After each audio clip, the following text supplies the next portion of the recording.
los diferentes sectores sociales y el gobierno para generar discusiones abiertas, propositivas y claras sobre temas de interés para la salud pública. El propósito general de este foro es la divulgación de información sobre la necesidad de la prevención médica en salud ocupacional y los caminos para poder hacerlo eficientemente. Se han planteado dos objetivos, que son el describir el enfoque genómico y cómo se realiza con la salud ocupacional, y el de definir la medicina predictiva clínica y la medicina de enlace ocupacional y su aporte en la salud ocupacional. En esta ocasión hemos invitado a la doctora Marcela Perengués, quien es bacterióloga y laboratorista clínica de la Universidad del Valle, con un magíster en Ciencias Biotecnología de la Universidad de ICESI y es coordinadora de la Unidad de Medicina Genómica de la Clínica Imbanaco, y el doctor Alberto José Cobo Borrero, médico, magíster en Salud Pública, magíster en Salud Ocupacional de la Universidad del Valle, docente de la Escuela de Medicina y de Salud Pública de la Universidad del Valle. Antes de dar inicio con una introducción que nos hará el profesor Alberto José Cobo, yo quiero invitarlos a que nos acompañen con un minuto de silencio que vamos a hacer en memoria del profesor Jorge Irne Lozada Montenegro, quien fue un profesor, un compañero, un amigo muy especial, egresado de la primera cohorte de la maestría de salud ocupacional, que nos acompañó como docente desde hace más de 12 años en la universidad. Además de ser docente de nuestra Universidad del Valle, fue docente de otras universidades, y yo creo que muchos de los que estamos aquí en este momento asistiendo fuimos compañeros o fueron estudiantes del profesor Jorge. Que sea este el momento para darle donde quiera que esté, que sé que está muy bien en compañía del Altísimo. Todo el apoyo, agradecimientos por todo el apoyo que nos dio siempre en la maestría, por todas las enseñanzas que recibimos de él, tanto sus compañeros como sus estudiantes, y de verdad que lo vamos a recordar siempre. Que en paz descanse, Jorge. Te recordaremos con mucho cariño.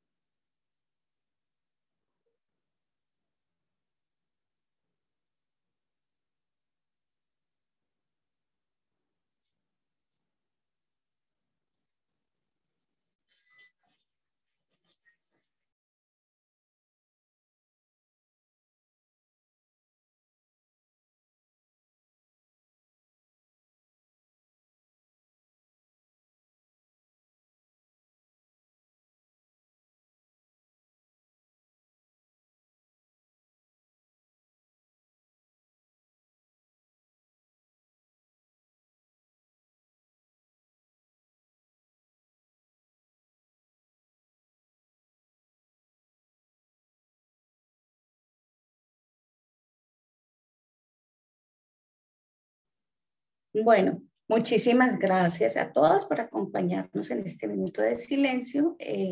Damos entonces paso a la introducción que va a realizar el profesor Alberto José Cobo sobre cómo enlazar este concepto de prevención de salud ocupacional en la práctica médica ocupacional. Bienvenido, doctor Cobo, y tiene usted la palabra.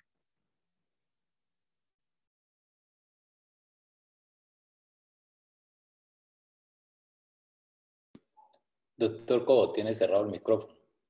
Listo, gracias. Buenas tardes a todos. Bienvenidos a este foro que espero sea de mucho interés para ustedes. Quisiera mostrarles una sola diapositiva inicialmente. Vamos a ver si puedo.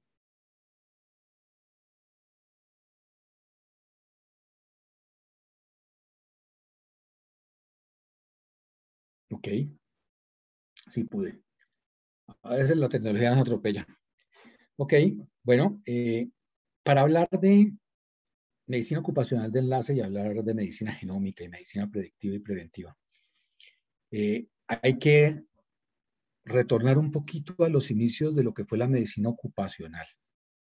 La medicina ocupacional está conformada por dos condiciones, una medicina preventiva y una medicina del trabajo, pero en la práctica general, los médicos ocupacionales han derivado más hacia la medicina del trabajo que hacia la medicina de preventiva.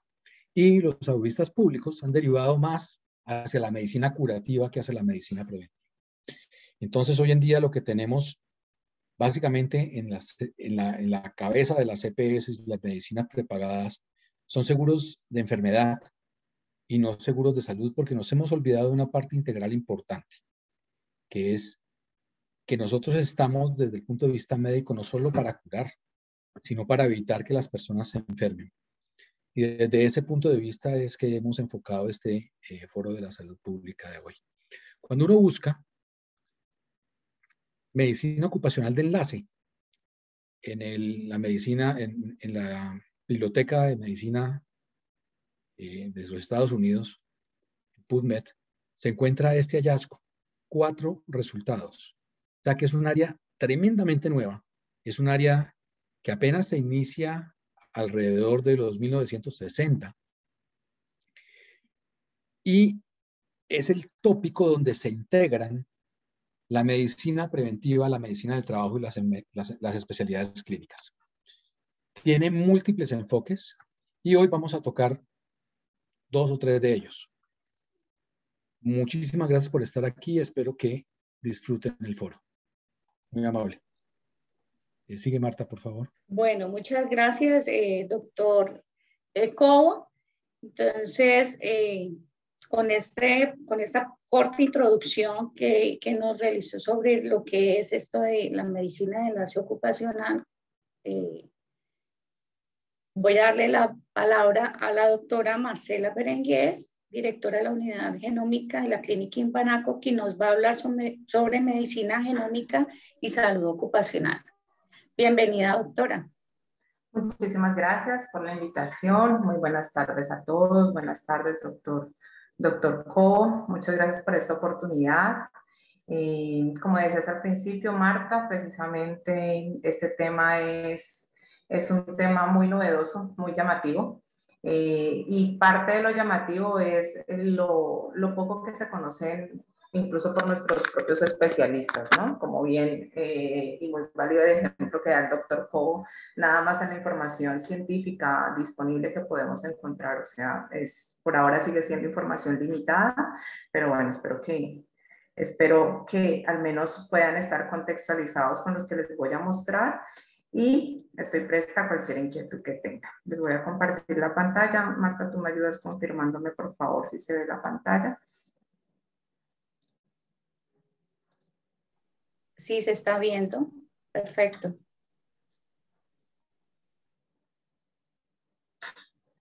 Se ve como distorsión. Yo veo como distorsionada la imagen. Bueno, voy a seguir. Listo. Medicina genómica y salud ocupacional. Entonces, primero, para todos, hacer como un pequeño recorderes y contextualización de lo que es la información genética, el ADN y de dónde parte todo esto que entra dentro de este campo de medicina genómica. Entonces, recordemos que el ADN es la molécula de la vida, ya contiene toda la información relacionada con las instrucciones que necesita una célula para su reproducción, su desarrollo y también todos los organismos vivos.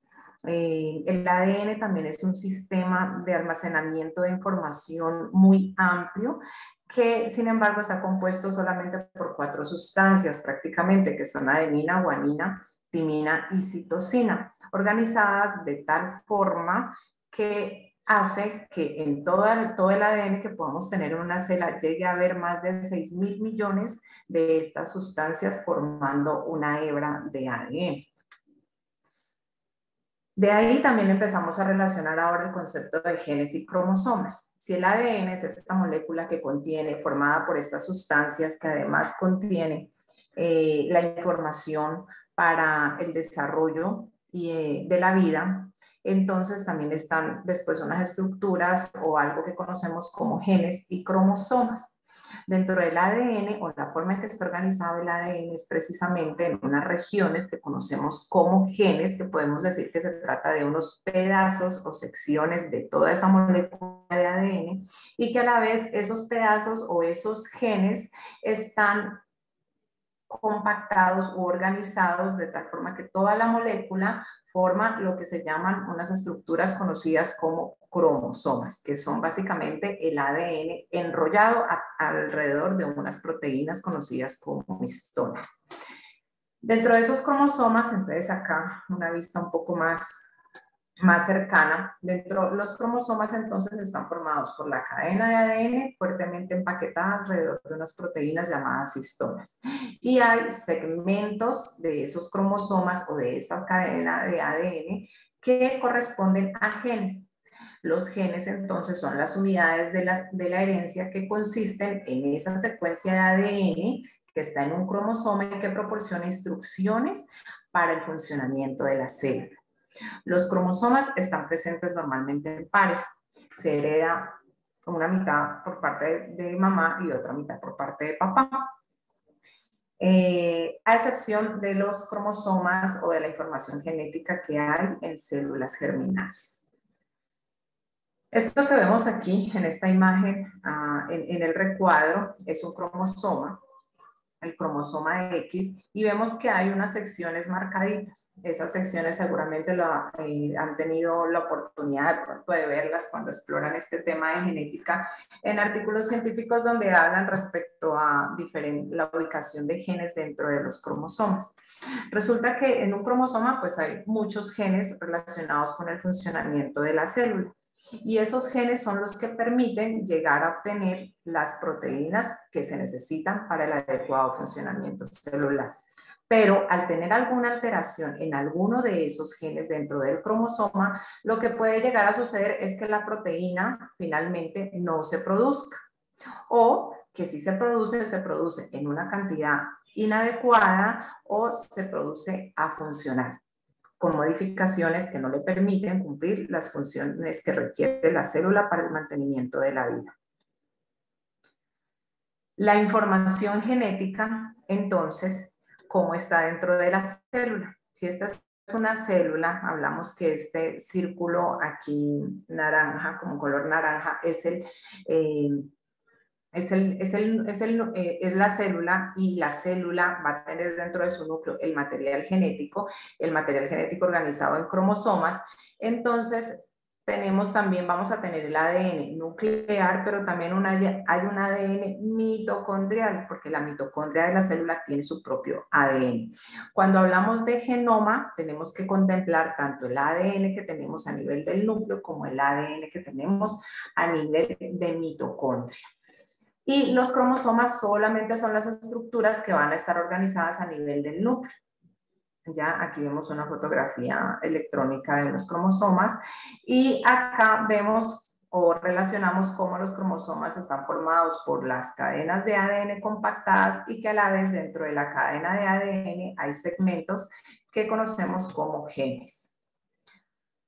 También podemos haber escuchado hablar seguramente de lo que son unos alelos, ¿ya? O que los genes, lo que decíamos hace rato, uno puede ser heredado del padre, otro puede ser heredado de la madre, y así mismo están organizados dentro de los cromosomas. Tener en cuenta que un alelo es cada una de las dos o más versiones de un gen. Un individuo tiene dos alelos para cada gen porque uno es heredado del padre y otro es heredado de la madre. Entonces, si tenemos dos alelos para un gen, pues ese gen, en este caso es el mismo, el gen A, en ambos casos ya sea heredado del padre o heredado de la madre, tiene un alelo correspondiente en el cromosoma según de cada individuo, de padre o de madre. Y eso permite también aumentar la variabilidad genética de cada individuo. Cuando se analiza el genoma, o cuando se hace un análisis genético, siempre se analizan ambos genes, y cuando hay una mutación puede suceder en una sola copia o en un solo alelo o en ambos alelos. Dependiendo de dónde se dé la mutación de cuáles son de si es un alelo afectado o son los dos, asimismo está relacionado con la gravedad.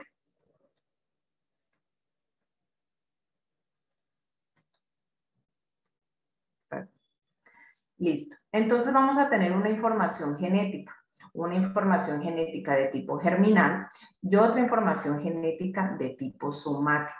Tener en cuenta, es muy importante tener en cuenta este tipo de conceptos para entender este impacto de la medicina genómica en todos los campos de especialidades clínicas.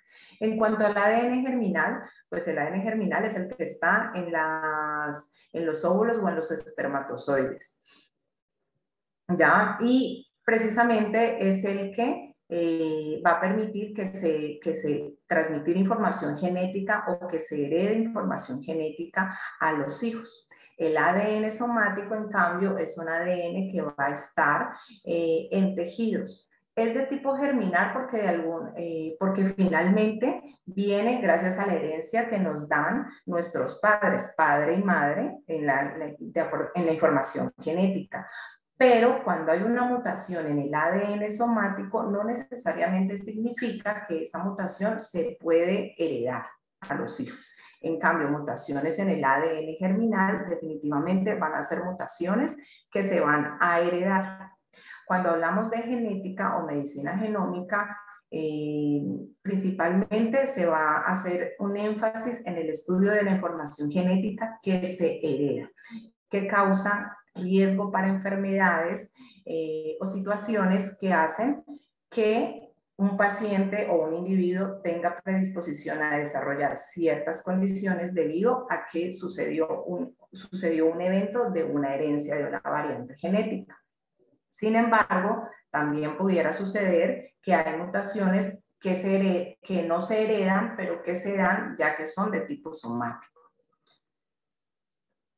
Entonces, básicamente tenemos lo que se conocía comúnmente como el dogma de la biología celular, que es que precisamente de la información que tenemos en el ADN es donde se va a transcribir al ARN y vamos a poder tener una traducción a una proteína específica que va a tener una función definida dentro de un órgano o tejido. Por lo también vamos a tener genes que pueden estar normales sin ninguna alteración, sin ninguna variante asociada, que puedan producir una proteína completamente sana, pero también vamos a tener ocasiones en las que tenemos genes mutados que pueden llegar a producir una proteína dañada, como habíamos visto previamente. Entonces, teniendo en cuenta estos conceptos previos de lo que es un gen, un cromosoma, de lo que es el ADN, de lo que es la información genética, pues tenemos ya una definición de genoma, ¿ya? Donde el genoma es el conjunto de todo el ADN de un individuo. El 98% del genoma son regiones codificantes, regiones intergénicas e intrones. Y el 98% son regiones no codificantes que corresponden a las regiones intergénicas y a los intrones, mientras que el 2%, del 1.5 al 2%, es una región codificante. Entonces, ¿qué hay que tener presente aquí? Que de todo el material genético de una persona, de todo el genoma de una persona, solamente cerca del 2% es la información que actualmente conocemos que va a ser traducida en proteínas y que por lo tanto conocemos su función específica a nivel celular.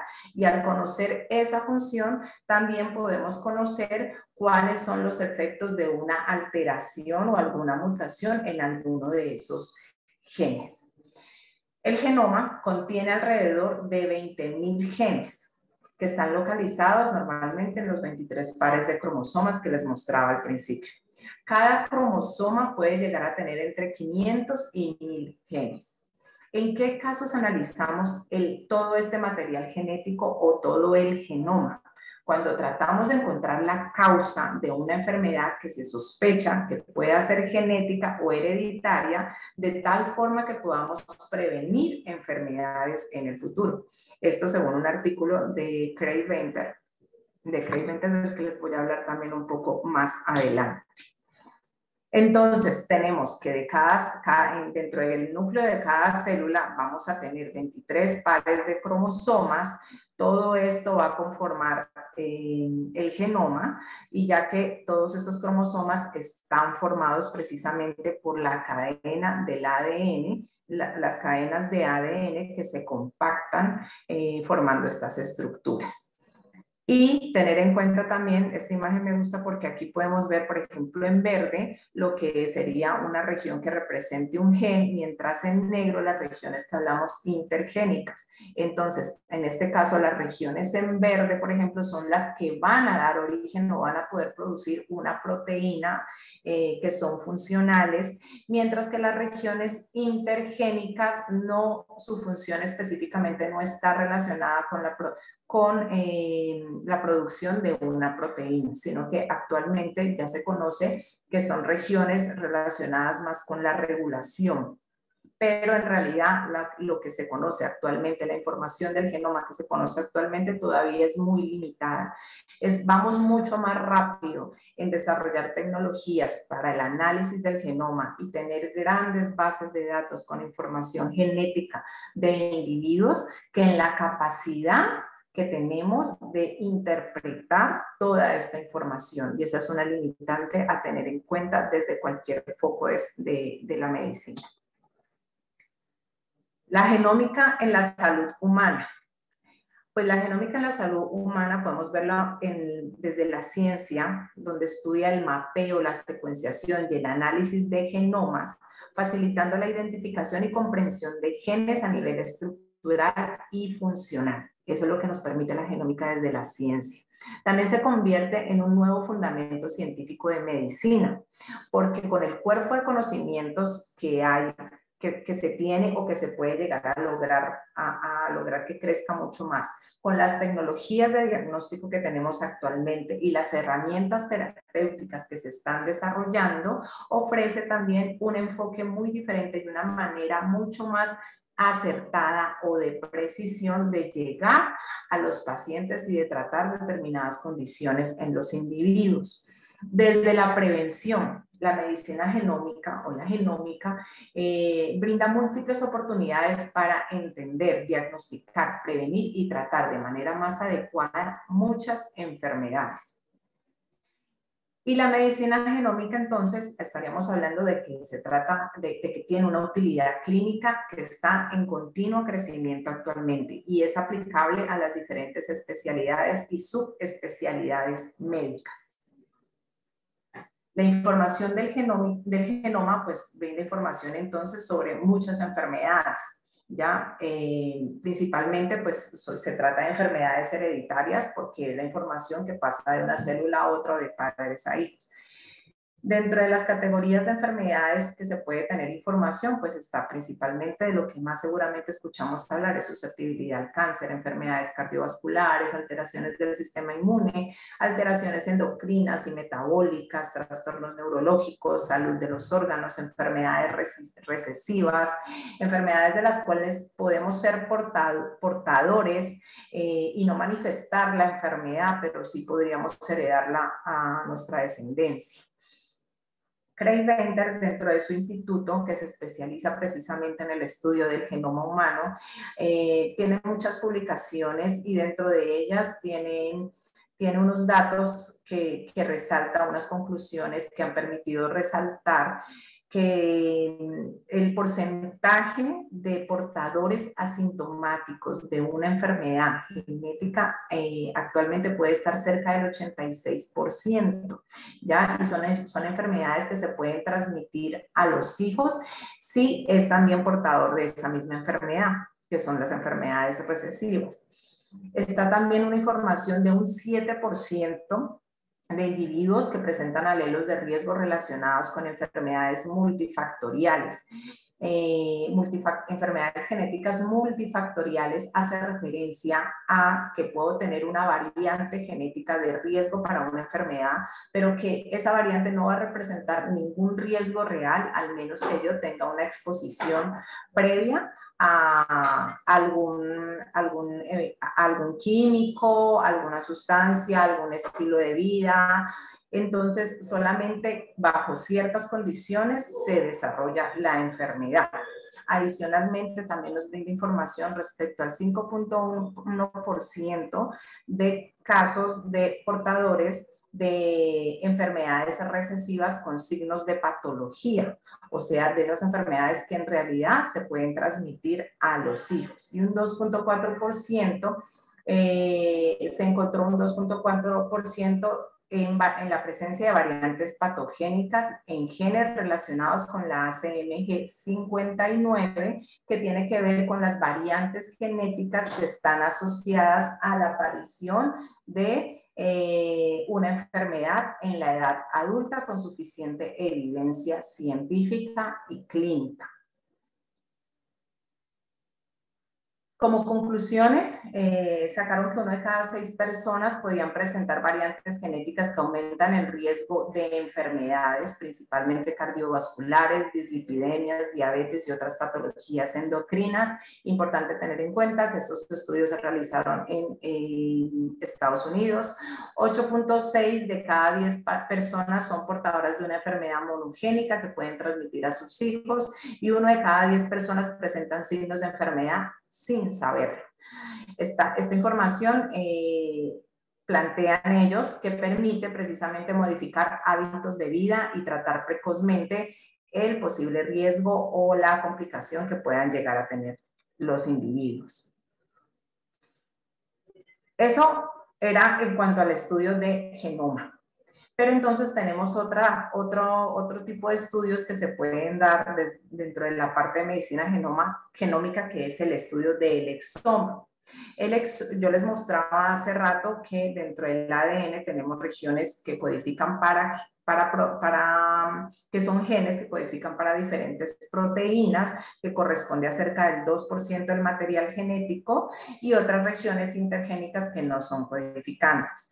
Todo el ADN codificante, todas estas regiones que corresponden a genes y que codifica para proteínas, es lo que corresponde al exoma. ¿Ya? El exoma entonces constituye alrededor del 2% del genoma, y existen alrededor de 180.000 exones en todo el genoma. Normalmente es la información que actualmente se tiene como más relevante del genoma. ¿Por qué? Pues porque precisamente es la que codifica para las proteínas y es la que permite que funcione la maquinaria celular. ¿Por qué motivo secuenciamos el exoma? Porque podemos decidir secuenciar genoma o secuenciar exoma. Secuenciamos exoma porque más del 80% de las mutaciones están presentes en el exoma como causantes de enfermedad conocidas que están localizadas en diferentes exones o que corresponden a diferentes genes. ¿Cuándo se usa? Cuando tratamos de encontrar la causa de una enfermedad que sospechamos que puede ser genética. Entonces, por un lado tenemos genoma completo. El genoma incluye región intergénica y regiones intergénicas y región codificante. Y la otra parte, que es el exoma, solamente hace referencia a regiones codificantes. Aquí está, entonces tenemos los exones, que son las regiones codificantes, y los intrones, que son las regiones intergénicas o no codificantes. En el exoma solamente estudiamos los exones, mientras que en el genoma vemos absolutamente toda la información. Cuando entonces tenemos conocimiento respecto a qué es todo el genoma y qué es el exoma que corresponde a todos los genes, pues entonces también podemos tener idea de lo que es el genotipo y lo que podemos entender qué es el genotipo y qué es el fenotipo. Entonces, en el genotipo de una persona precisamente está todo lo que tiene su ADN, todo lo que es su genoma, todo lo que se puede caracterizar a nivel de genoma. Sin embargo, este genotipo o el genoma de la persona, con unas condiciones ambientales dadas o específicas a las que la persona esté expuesto o de acuerdo a su estilo de vida, pues me va a generar un fenotipo. Y en el fenotipo es donde vamos a ver precisamente la manifestación de diferentes condiciones clínicas.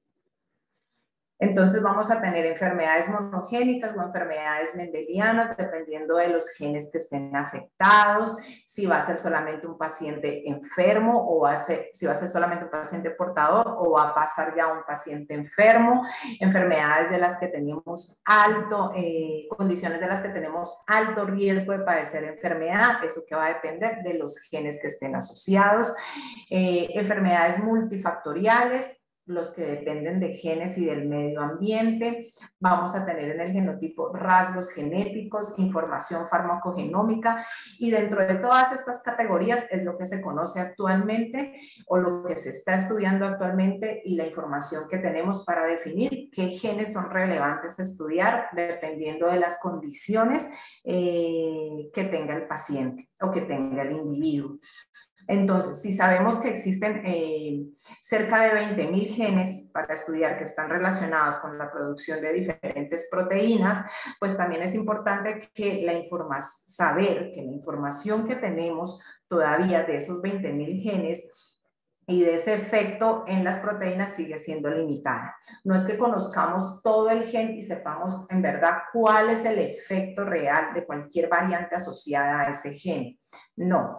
Conocemos específicamente unas variantes que están ya registradas, información que tenemos actualmente asociadas con diferentes fenotipos de pacientes, pero el genotipo tiene tanta información todavía que se dice, y hay publicaciones actualmente que dicen que la información que en este momento es útil para nosotros y de verdad entendible desde la parte clínica de todo el genoma humano no es ni siquiera el 10%. Por lo tanto, tenemos más del 90% de una información genética de los individuos que en realidad no sabemos hacia dónde nos puede llevar o qué podemos descubrir en el futuro. Un ejemplo de esto que les estoy diciendo es, por ejemplo, lo que ha pasado con el coronavirus, tema que no puede dejar de mencionarse en cualquier foro con temas de salud. Hasta el año pasado, los genomas completos que se realizaban incluían pues unas variantes de riesgo para diferentes condiciones. Después, con el efecto del coronavirus, los estudios que se han hecho, los descubrimientos que se han hecho directamente del virus, pero también de la genómica de los pacientes o de la genética de los pacientes en la respuesta a la infección por coronavirus, nos ha permitido también descubrir en publicaciones que incluso salieron en noviembre del año pasado en Nature, donde nos dice, ya nos caracteriza alrededor de 40 variantes genéticas que están relacionadas con el riesgo de padecer enfermedad grave por coronavirus. Esa información no era disponible, no estaba antes disponible, antes de que sufriéramos los efectos de esta infección, antes de que apareciera esta infección. Sin embargo, las variantes genéticas siempre han existido. Esas variantes genéticas han estado a lo largo de la existencia de los individuos, pero no cobraron relevancia sino hasta el momento en que se tuvo la necesidad de estudiar, se tuvo la necesidad de explorar ya esas variantes genéticas asociadas. Entonces, de la misma manera, nosotros siempre decimos desde la medicina genómica y el abordaje técnico de todos estos estudios es que la información que brindan es información relacionada con el conocimiento que se tiene actual del genoma y el conocimiento que se tiene actual del ambiente. ¿Que es mucha información la que se conoce? Sí, pero hace falta todavía muchísimo por conocer, muchísimo seguramente por definir qué tiene impacto clínico y qué no. Acá entonces igual vamos a tener unas variantes que heredamos y otras variantes que aparecen de nuevo. Esto es importante porque entonces eso significa que un estudio genético solamente me va a dar información de variantes heredadas, pero no de variantes que puedan aparecer de nuevo, al menos que busquemos de manera muy específica, y además nos tenemos que saber direccionar muy bien, o los médicos tienen que saber direccionar bien, así es una variante que apareció de nuevo, cuál es el riesgo que tiene entonces esa familia o ese núcleo familiar a partir de la descendencia de quien tiene esa variante, de también llegar acarrear con esa variante. La variabilidad genética nos habla precisamente de que estas variantes en cada individuo establecen una referencia, como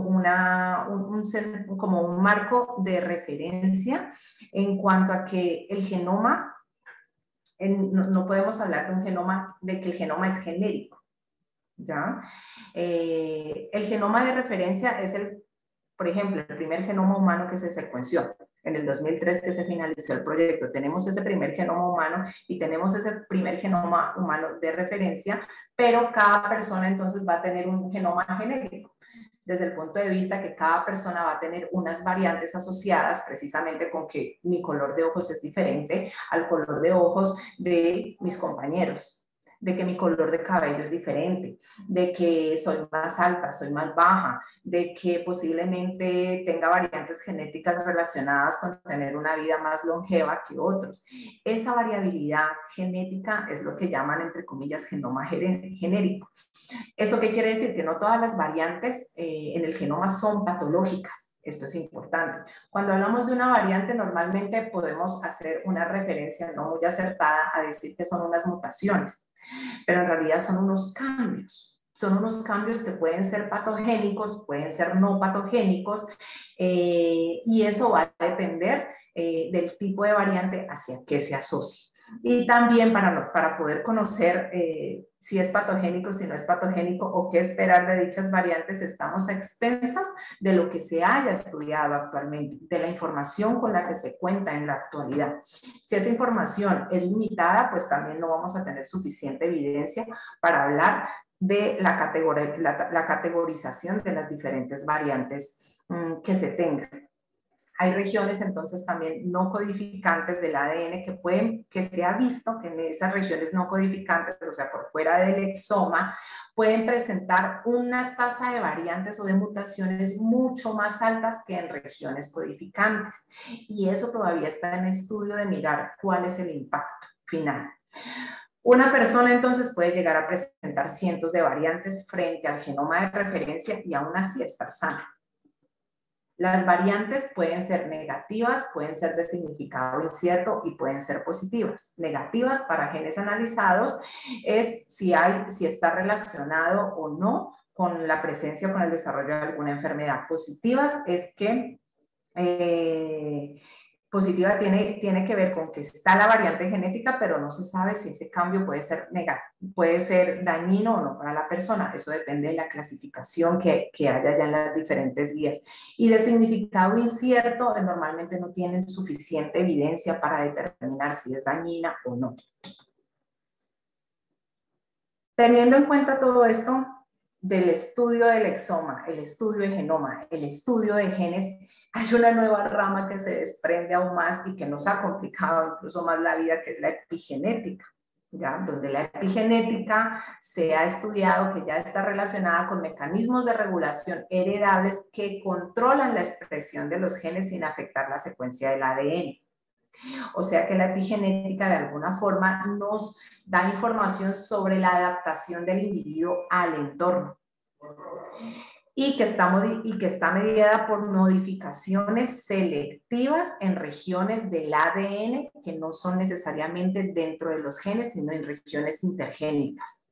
O sea, en todas esas regiones que todavía hace falta mucho por explorar, o sea, en el 98% del genoma. Cada tipo celular tiene un programa genético diferente, de modo que únicamente se expresan los genes que se necesitan, pero entonces los que no se necesitan, ¿qué está pasando con ellos en este momento? ¿Qué pasa con todas las regiones intergénicas?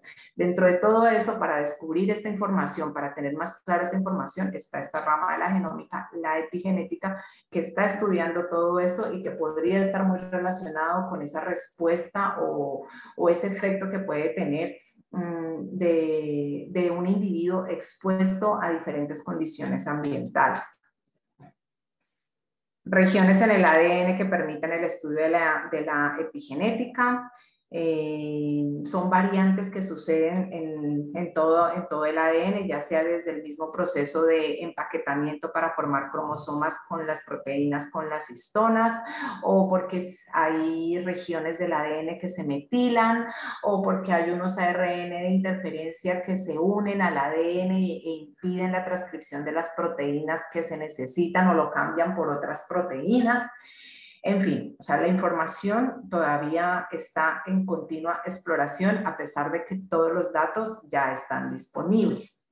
Pero retomando un poco lo que decía el doctor al final respecto a todas las especialidades clínicas que están involucradas en la medicina genómica, precisamente uno de los objetivos es llegar a lograr que la medicina genómica impacte dentro del sistema de salud, dentro de las clínicas, mostrando que tiene que ser integral y transversal a todas las especialidades que tienen que ver con la atención de un paciente.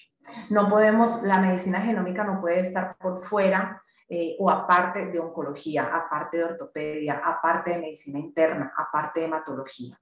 La medicina genómica debe impactar en cada una de las especialidades o impacta en cada una de las especialidades. Y para conocer su impacto necesitamos formación de nuestros especialistas en medicina genómica. Y el impacto de esta medicina genómica, entonces, pues obviamente no se queda por fuera lo que es salud ocupacional.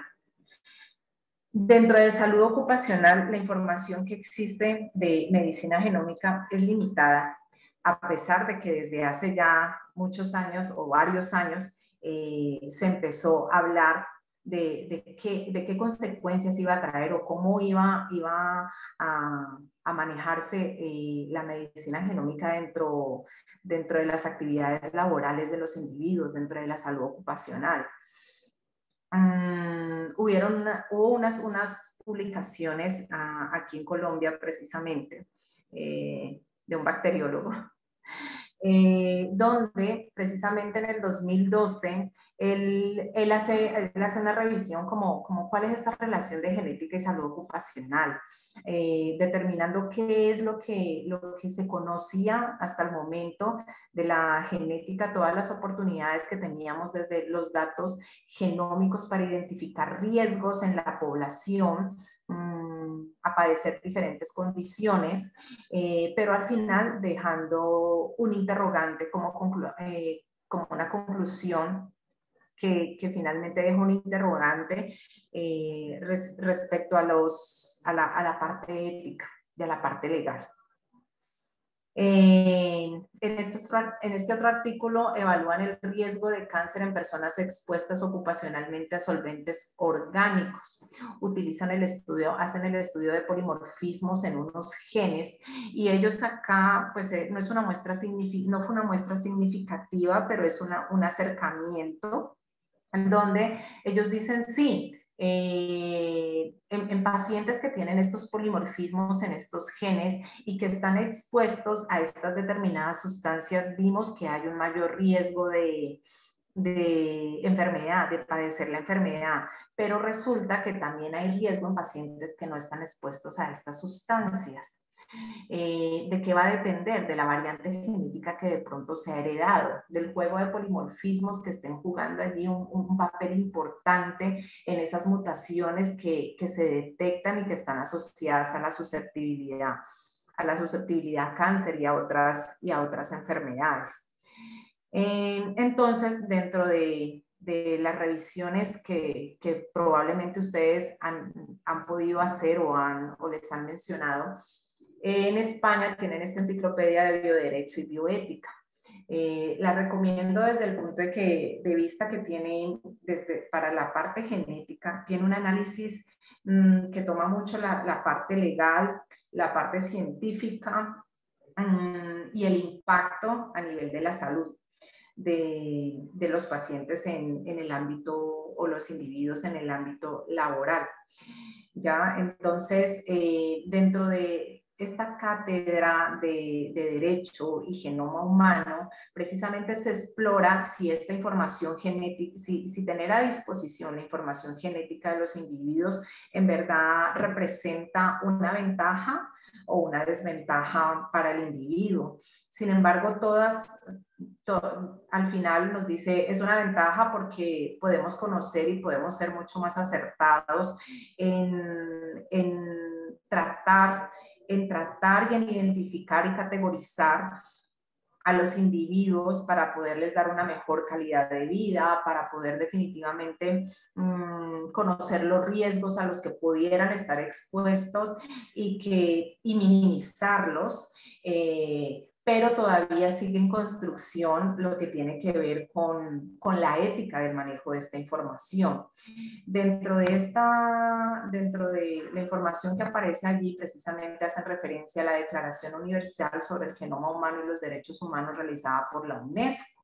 La UNESCO se pronunció el 11 de noviembre de 1997 al respecto, diciendo que cada individuo tiene derecho al respeto de su dignidad y derechos cualquiera que sean sus características, y precisando en que se impone que no se reduzca a los individuos a las características genéticas. Además, la Asamblea General de las Naciones Unidas también fortaleció esto, diciendo que nadie podrá ser objeto de discriminaciones fundadas en sus características genéticas, cuyo objeto o efecto sea atentar contra sus derechos humanos y libertades fundamentales y el reconocimiento de su dignidad.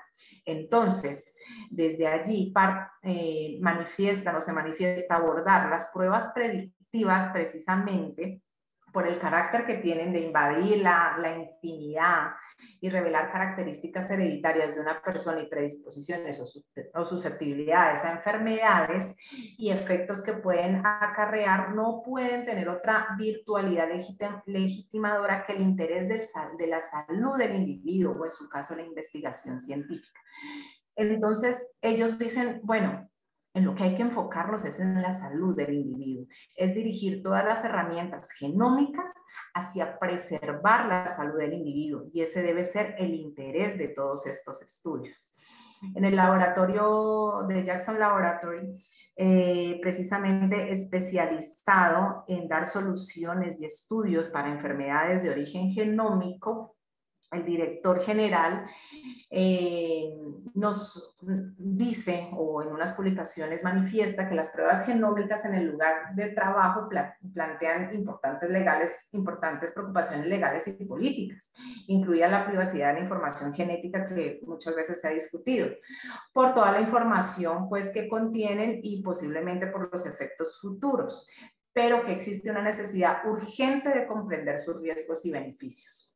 Entonces, en lo que va a finales del año 2020 y lo que va este año 2021, este laboratorio, junto con el Instituto Nacional de Salud de Estados Unidos, donde está precisamente el National Human Genome Research Institute, plantearon un proyecto de estudio de implicaciones éticas, legales y sociales de pruebas genómicas en salud laboral. Yo creo que es el proyecto más importante que está ya planteado y en curso en Estados Unidos para poder conocer los efectos positivos, ¿ya? Y cómo reglamentar definitivamente todo lo que tiene que ver con pruebas genómicas, porque todo está en construcción actualmente. Y se espera pues que el estudio revele tanto los problemas como las perspectivas de las partes interesadas en esta área, de tal forma que se proporcionen prácticas sólidas y opciones políticas adecuadas, Sigue en estudio, sigue en proceso, motivo de discusión en muchos ámbitos de la salud, no solamente laboral, también desde la parte clínica, porque es mucha la información que se está generando desde la parte de pruebas diagnósticas y preventivas, información que se tiene, pero que se busca regular. Y que actualmente ya las clínicas, por ejemplo, que hacemos estudios o donde se hacen estos estudios genéticos y genómicos, ya estamos buscando cada vez más poder regular toda esta información de tal forma que sea protegida la información del paciente y garantizar que esta información es del paciente, de nadie más. Bueno, creo que me pasó un poco de mi tiempo, pero digamos que esto era básicamente lo que quería compartirles. Muchas gracias, doctora Marcela. Muy interesante. Yo creo que tenemos como muchas inquietudes con respecto a este tema y yo les pediría a los participantes si tienen preguntas. Al final vamos a dejar un espacio para responderlas. Y ahorita entonces vamos a dar la palabra al profesor Alberto Cobo, quien nos va a hablar acerca de la medicina predictiva clínica y medicina de enlace, soporte a la salud ocupacional, un poco enlazando este tema de la genómica y la manera en que esto va a aportar a la salud ocupacional, de tal manera que podamos, nosotros los médicos ocupacionalistas somos ante todo médicos preventivos, ¿cierto? Entonces, y en eso es lo que debemos enfocarnos, en cuidar la salud de los trabajadores, en tratar personas sanas, no enfermas. Entonces, vamos a ver lo que el doctor Cobo nos tiene. Y al final, entonces, vamos a abrir un poco este panel de discusión y solucionar responder algunas preguntas de las personas que están asistiendo. Doctor Cobo, adelante. Gracias, doctora Vivas. Muchísimas gracias a la doctora Perengués por su excelente exposición. Y nos abre un camino esa es la visión del futuro de la prevención, o sea, poder llegar a manejar genéticamente las condiciones de enfermedad y salud de tal forma de que nadie se nos enferme. Todavía estamos lejos, como decía, el 2% de las posibilidades de conocimiento del genoma humano apenas lo tenemos y falta mucho camino por recorrer. Pero este camino ya se empezó y está ligado con lo que vamos a ver ahora, que es la medicina de enlace ocupacional, que incluye la genómica, la medicina preventiva y la medicina predictiva, sobre todo la predictiva, está cimentada en cierta forma sobre el conocimiento genético. En términos de la medicina de enlace ocupacional, tenemos que decir que no somos ni la primera ni la última especialidad de la medicina o de la salud que usa el término de enlace ocupacional. Este término se acuña por allá en los años de 1960 y es un término equivalente al que hemos usado muchas veces y se ha usado en medicina cuando hablamos de medicina integral, de médicos integradores. Porque lo que busca esta medicina integrativa es precisamente ese enlace, y ese enlace es considerado hoy en día como una especialización de segundo nivel. Lo han aprovechado muy bien los psiquiatras, quienes han estructurado la psiquiatría de enlace como una forma que arranca en los hospitales, especialmente en Europa, donde la psiquiatría entra como una especialidad a interrelacionarse con los otros componentes clínicos de la atención médica del paciente. En la salud ocupacional, a nivel mundial, no somos nosotros solamente, nos hemos metido un poquito enclaustrados, en silos, y lo hablábamos en una reunión de docentes de la universidad el otro día cuando decíamos, miren, tenemos que salir de este silo de la salud ocupacional y abrirnos hacia las otras especialidades, abrirnos hacia otras ciencias médicas, porque de ellos nos nutrimos y de ellos se pueden nutrir nosotros. Nosotros no le podemos pedir a un médico, un cirujano, que tenga clara cuáles son las implicaciones ocupacionales de una rinorrafia con una malla abdominal. Así como nosotros tampoco sabemos qué es lo que tiene que hacer este cirujano y cómo toma la decisión si le pone una malla a otro. Eso es indiscutiblemente campo de la cirugía. Pero nuestro campo sí es poder asesorar a ese especialista y decirle, mire, usted tiene con este paciente estos riesgos. Ese paciente se debe reintegrar de esta manera. Ese paciente debe cumplir con un proceso de rehabilitación así o así. Y en conjunto con las especialidades clínicas, hacer un trabajo de eso, de enlace, donde los especialistas en salud ocupacional entremos a ser parte de los grupos médicos. No podemos seguir pensando que el médico ocupacional es un especialista de segunda. No, es un especialista que tiene un espacio clínico, que tiene un espacio importante dentro de la salud pública, dentro de la salud de las comunidades, y que podemos jugar un rol mucho más grande y más interesante desde el punto de vista del manejo clínico.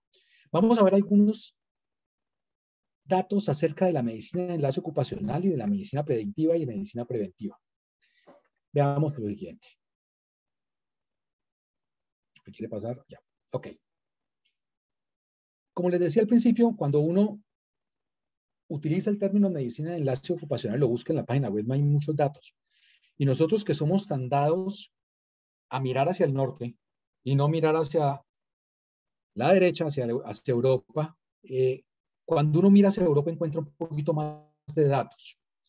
Esta diapositiva les muestra los componentes educativos que ha definido la Universidad Virtual Francófona. En Francia las universidades son generales, la gente entra por puntaje de punto y le dice usted va para tal universidad y punto. Entonces, estos conceptos son generales para todas las universidades. Y ellos dicen que la medicina de enlace ocupacional tiene que ser parte integral y fundamental de los actores de salud en el mundo del trabajo. Y que de esta forma el médico ocupacional que se está formando tiene que tener los componentes clínicos necesarios para poder interactuar con los otros actores de la salud en pro de la salud de los trabajadores. La gran diferencia entre la salud ocupacional y la salud pública es que nosotros trabajamos en salud ocupacional en una población que está cercada. Es una población que no cambia mucho, es una población estable, es una población de adultos. Y podemos más fácilmente integrarnos a estas poblaciones cuando nos enfocamos en ver el trabajador como un ser integral. No como un oído, no como un ojo, no como una articulación o músculo, sino como un ser que tiene todos unos componentes, desde lo genético, lo ambiental, lo familiar, lo estructural y lo intelectual y lo social, por supuesto. Entonces, hay un estudio muy interesante de la Asociación de la Unión Europea, de la Asociación de Escuelas de Salud Ocupacional y la Sección de Salud Ocupacional de la Unión Europea de Especialidades Médicas. Este estudio es un estudio tipo Delphi, en el que se determinó la importancia relativa de los ítems para la formación de los futuros especialistas de medicina ocupacional.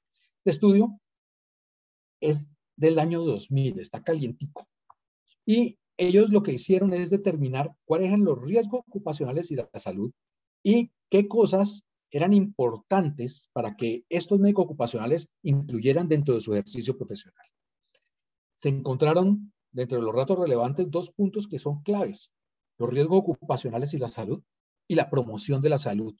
Muy por encima, por ejemplo, de la legislación ocupacional, a la que aquí en Colombia le damos un énfasis absurdo. El médico ocupacional se ha convertido en un abogadito de salud ocupacional, y me perdonan la expresión, pero nos preocupamos más por sabernos cuál decreto o cuál regulación o cuál resolución es la que tenemos que aplicar, en vez de preocuparnos más por cuáles son los riesgos ocupacionales y cuál es la promoción de esa persona dentro de la estructura de salud.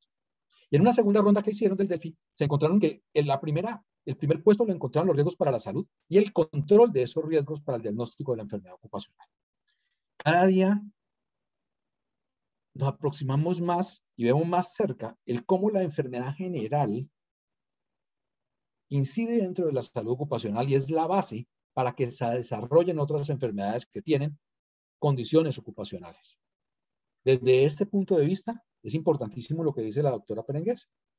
Tenemos que tener un conocimiento genético de los trabajadores cuando así lo amerite, porque no puede ser usado este conocimiento de salud ocupacional como una herramienta para discriminación laboral. Como decía un colega, inclusive, decía, miren, el trabajador ideal es el robot, porque no se queja, no cobra prestaciones sociales, trabaja 24 horas, pero no puede hacer lo que hace un ser humano.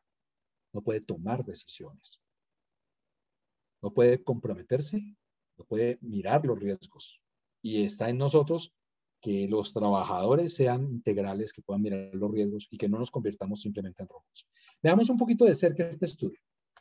En la promoción de la salud, ¿cuáles son los aspectos importantes que ellos vieron? Decían, la promoción de los procesos de salud dentro del ambiente de trabajo. Y una necesidad de análisis de la salud para la población trabajadora. No solamente el análisis de las enfermedades ocupacionales. Es que el trabajador que está sano, y es una forma de que nosotros le podemos vender a la empresa las necesidades, el trabajador que está sano produce más.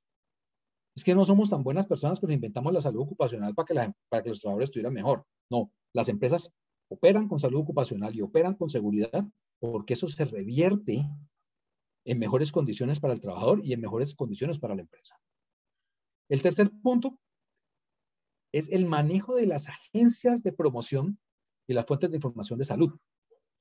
Es el contacto que tiene que tener este médico ocupacional fuera de su entorno laboral. Uno no puede estar metido en el consultorio de la empresa viendo solamente la enfermedad profesional. Tiene que salir, tiene que interrelacionar con las EPS, con las ARLs, con los hospitales, con los médicos clínicos. Tiene que hablar con los médicos que tratan a sus pacientes porque si no, nunca va a entender qué les está pasando. En la sección de experiencia, hablan de la participación en la promoción de la salud y los programas educativos. Educar en salud no es sentar 50 trabajadores en un auditorio a darles una charla donde la mitad se agarran a dormir. Educar para la salud es poder sentarnos con el trabajador, es mirarlo integralmente, es darle la información relevante para que él la absorba y la transmita a su familia. Es informar a la familia de las condiciones médicas del trabajador. En las competencias, increíble, el primer punto lo tiene la asesoría de las necesidades de la promoción de la salud y el desarrollo e implementación de programas preventivos que son importantísimos para mantener una población sana. Cuando lo vemos desde el punto de vista de la medicina del trabajo, entonces se habla del conocimiento de los principios de toxicología, ocupacional, higiene y ergonomía, y ahí es en este campo del conocimiento donde entra la medicina genómica en el riesgo biológico. Y el tratamiento, por supuesto, de las emergencias de los traumas del trabajo. Uno no se imagina la cantidad de manejos inadecuados, no podemos decir con malos manejos, son manejos inadecuados, de un accidente de un trabajador para retornarlo rápidamente a su espacio de trabajo. Pacientes que les dicen, no, lo suyo es simplemente una fractura, lo veo en el consultorio dentro de 8 días y póngale un inmovilizador por ahora. En mi criterio, el trabajador es un deportista de alto rendimiento. Es una parte importante de él, su entrenamiento y su estado físico, porque el trabajador funciona todos los días bajo las mismas condiciones y expresiones. Entonces, si el trabajador lo dejamos que se desentrene, probablemente va a tener otras condiciones de riesgo que las que tenía antes del accidente. En la experiencia, hablamos de la conexión, del enlace, la liaison con otras especialidades que asesoran el espacio de trabajo, de la experiencia general en toxicología clínica y pues la supervisión en la salud y la seguridad. Y en la competencia, importantísimo reconocer la necesidad de la asesoría a los especialistas desde el punto de vista ambiental. Entonces, vean cómo este estudio Delphi de la Unión Europea lo que nos muestra es un médico ocupacional muy integral, es un médico ocupacional que logra mirar distinto la población trabajadora, que logra enfocarse distinto. Veamos, entonces, cómo lograr hacerlo desde el punto de vista de la medicina de enlace. Y nos tenemos que referir a los estándares tradicionales y clásicos de la medicina preventiva. Entonces, en múltiples estudios y publicaciones hay 4 etapas de la medicina preventiva. La primera, la medicina preventiva primaria, que toda la conocemos, lo que llamaban programas verticales del ministerio y que hoy lo que buscan es reducir y eliminar factores de riesgo. Vacunación, clásica. Lo segundo, la prevención secundaria, es detectar precozmente la enfermedad en etapas tempranas para evitar que la enfermedad deterioro del paciente. Pero esta detección de la enfermedad en etapas tempranas, lo que nos dice es que el paciente ya está enfermo. Y decíamos que la función de nosotros debe ser no dejar que ese paciente se enferme. Dejemos eso ahí entre comillas y sigamos avanzando. Se habla de prevención temprana cuando limitamos el impacto negativo de la enfermedad, o sea, cuando tratamos los pacientes cardíacos, cardiópatas, hipertensos, para que no lleguen a cuidados intensivos, y la prevención cuaternaria cuando incluimos métodos que previenen o minimizan efectos de los tratamientos, por ejemplo, los tratamientos de cáncer, para que no deterioren excesivamente el paciente. Pero hay otra visión de la medicina preventiva, y esa es la que yo les quiero mostrar. Es la medicina preventiva por campos de acción, que es la medicina preventiva poblacional. Entonces, más allá de los programas verticales, tenemos que tener un control de enfermedades endémicas y epidémicas. El rol de los médicos ocupacionales en las empresas en la prevención de COVID y en la prevención de transmisión ha sido interesantísimo. Ahora la Universidad del Valle está haciendo una recopilación de los derroteros que se han seguido para control a nivel empresarial. Y eso es verdaderamente interesante porque ha sido un rol desconocido. Tan desconocido que hoy en día las entidades de salud de origen social diferente no están condicionadas dentro del personal de salud que se vacunó en segunda línea. La medicina preventiva por conglomerados es una medicina preventiva que se centra en las enfermedades de alto riesgo. Incluye la detección de PROS, incluye algo que se hace hoy desde las GPS y las medicinas prepagadas, que es la consulta inducida por programas. Entonces, al paciente que cumple 50 años recibe una llamada de su EPS y dice, señor, usted tiene que ir al urólogo.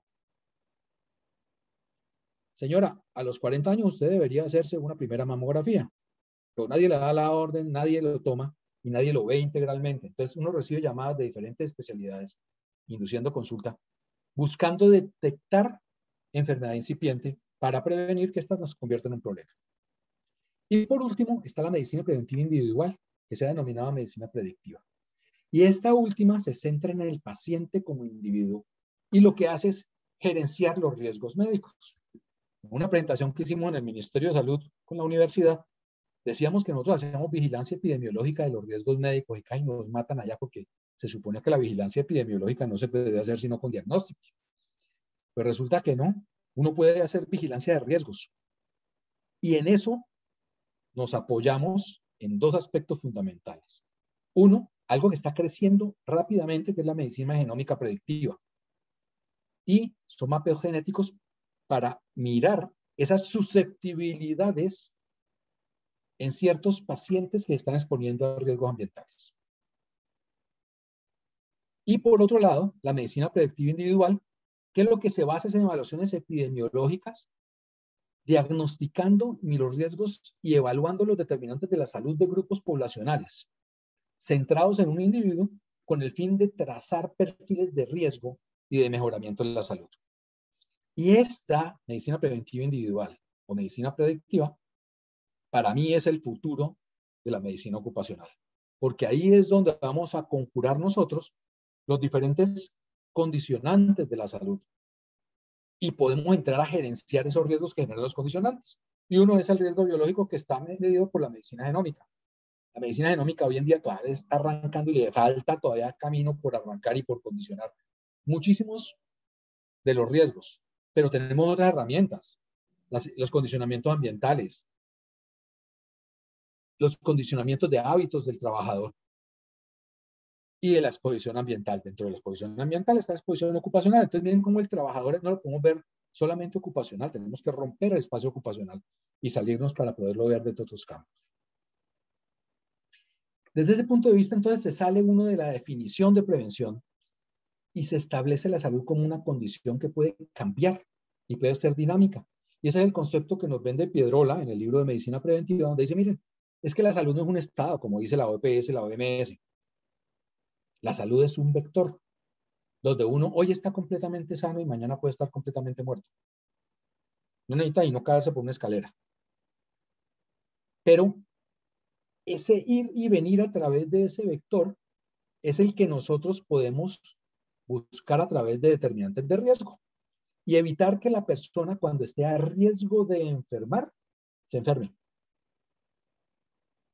Entonces, esos protocolos de seguimiento, esos análisis de tendencia de las pruebas de laboratorio, de los condicionamientos médicos, del peso, de la talla, de las exposiciones ambientales, es lo que nos permite a nosotros buscar ese punto donde está el riesgo de enfermar e intervenir dentro de ese riesgo de enfermar para mantener pacientes sanos. Para eso tenemos que interactuar con otros médicos. Si yo detecto en el examen médico preventivo, que yo no estoy de acuerdo en llamarlo ocupacional, perdón, un trabajador tiene un condicionamiento cardíaco, un riesgo cardiogénico. Ejemplo, los trabajadores que tienen herencia familiar de infartos a temprana edad. Eso implica un riesgo genético de una malformación cardíaca. Yo no voy a manejar la malformación cardíaca, yo le toca remitir a un cardiólogo, pero sí puedo decir, mire, aquí hay algo que no es adecuado, aquí hay algo que no está funcionando bien, por favor, valore, devuelva a mi paciente. Igual cuando el cardiólogo me manda un paciente ocupacional porque lo va a retornar al trabajo, yo tengo que determinar cuáles son mis riesgos laborales y devolvérselo al cardiólogo. Todos estos datos, entonces, nos apoyamos en los otros datos, los otros especialistas clínicos, en los determinantes genéricos, en la exposición laboral ambiental y en los análisis de comportamiento personal y familiar. Artículos, no hay muchos, pero hay informaciones interesantes. Hay un artículo de Caicedo y otros colaboradores que se llama Overcoming Barriers to Early Disease Intervention, donde él arranca diciendo que las etapas de la medicina preventiva son las mismas que discutimos al principio, que no me gusta mucho, que es la prevención primaria, la secundaria y la intervención temprana de las enfermedades. Entonces, no nos vamos a meter aquí, pero tiene una cosa muy interesante. Y es que cuando habla del paradigma de intervención temprana en salud, él ya toca unos determinantes de riesgo de enfermar. Y volvemos a hablar de la historia natural de la enfermedad. Y, muy importante, la progresión asintomática de la enfermedad, cuando estamos a riesgo, pero no nos hemos enfermado. Entonces, en esa determinación del riesgo de enfermedad habla de la susceptibilidad genética, habla del alobiote, que es el conjunto entre el fenotipo y la parte genética, de las alteraciones fenotípicas, que son los cambios que se dan por la exposición ambiental a través de lo genético, como me explicó la doctora hace un rato. Nos habla de la historia, de la relevancia de la historia de salud, con información relevante geográfica. No podemos hacer copy-paste. No podemos coger el plan de intervención preventiva del Joint canadiense-americano y trasladarlo a Colombia porque las condiciones epidemiológicas no son distintas. Nuestra población genéticamente es distinta. Entonces las manifestaciones de enfermedad van a ser distintas. Por otro lado, habla en la parte de detección temprana de unos marcadores de riesgo que deben ser altamente sensibles y específicos. Todavía no están muy bien desarrollados, pero para allá vamos. Y el mirar dónde son los puntos de contacto que tenemos que tener con esos trabajadores y con esos marcadores para poder definir que alguien está en proceso de enfermarse. Y buscar la intervención de que ese riesgo se materialice, de que esa amenaza se me convierta efectivamente en una lesión, en una enfermedad. Y por el otro lado, pues habla de la personalización de los estados de la enfermedad a través de un monitoreo de esos marcadores, de estar encima de esos pacientes y buscar soluciones adecuadas con intervenciones desde la salud y no esperando que el trabajador no se enferme para tomar decisiones importantes. El tiempo apremia, estoy corriendo. Por último, veamos un poquito los touch points de lo que sería la medicina ocupacional de enlace. Porque además de ser algo muy interesante desde el punto de vista de la medicina ocupacional como tal, y de un espacio que como médicos ocupacionales, como especialistas de la medicina, tenemos que crearnos, entonces nos permiten integrarnos más fácilmente. Esta es, digamos que la parte práctica de la medicina ocupacional de enlace. Entonces, ¿para qué serviría la medicina ocupacional de enlace? Entonces, nos puede servir, por ejemplo, para un paciente a riesgo de enfermar o que pueda verse enfocado en una enfermedad agravada que pueda agravarse con el trabajo. En ese caso, ¿qué haríamos? Ese paciente debe ser remitido a medicina de enlace ocupacional, evaluado y devuelto a su médico tratante. La medicina de enlace nos sirve para analizar los riesgos de asegurabilidad. La medicina de seguros sigue estando en 1930. La misma glicemia, el electrocardiograma y la creatinina, que todo el mundo sabe cómo manipular los resultados de laboratorio, siguen siendo las piedras angulares de la valoración médica de riesgos. Si uno utiliza las técnicas de medicina de enlace, el análisis de riesgo y la historia y el perfil de riesgos epidemiológico, uno puede generar mejores condicionamientos para asegurabilidad de ese paciente con una ventaja que podrían tener las medicinas de seguro, y es las aseguradoras. Y es, listo, si usted se cuida, yo también le cuido el bolsillo. Porque lo que les interesa a ellos es que el paciente no se les muera antes de los 65 años. Después de los 65, ya los seguros de salud no cubren, los seguros de vida no cubren, en su gran mayoría. Y eso hace pues que después de los 65 ya es hora de que nos enfermemos de algo, que sea gripa. Bueno, por otro lado, la medicina de enlace nos puede funcionar en las recomendaciones de retorno al trabajo al final de los tratamientos médicos. Ahí es donde más problemas tienen las empresas, las ARLs y los mismos clínicos, porque generan unas recomendaciones de retorno que no están evaluadas dentro del ambiente de riesgo ocupacional. Entonces le dicen a un trabajador, es que usted no puede levantar peso. Bueno, ¿cuánto peso? ¿Por cuánto tiempo? ¿En qué condiciones? Entonces, ante la duda, lo que hacen es incapacitar al trabajador y le generan otros riesgos por desentrenamiento durante su trabajo. Somos los médicos ocupacionales que nos enfocamos en medicina ocupacional de enlace, los responsables de poder armar, con base en los riesgos ocupacionales y los riesgos clínicos, el retorno al trabajo para que ese retorno sea eficiente. En otro lugar, podemos hacer análisis de riesgos para chequeos preventivos y evitar que la gente se nos enferme. El ausentismo ocupacional es una de las grandes preocupaciones de todas las industrias, las pequeñas, las grandes y las medianas. Y por qué no decirlo de los trabajadores independientes. Porque el trabajador independiente el día que se enferma no come. Entonces el análisis de riesgos y el control de la salud del trabajador es una parte importantísima de la medicina ocupacional de enlace.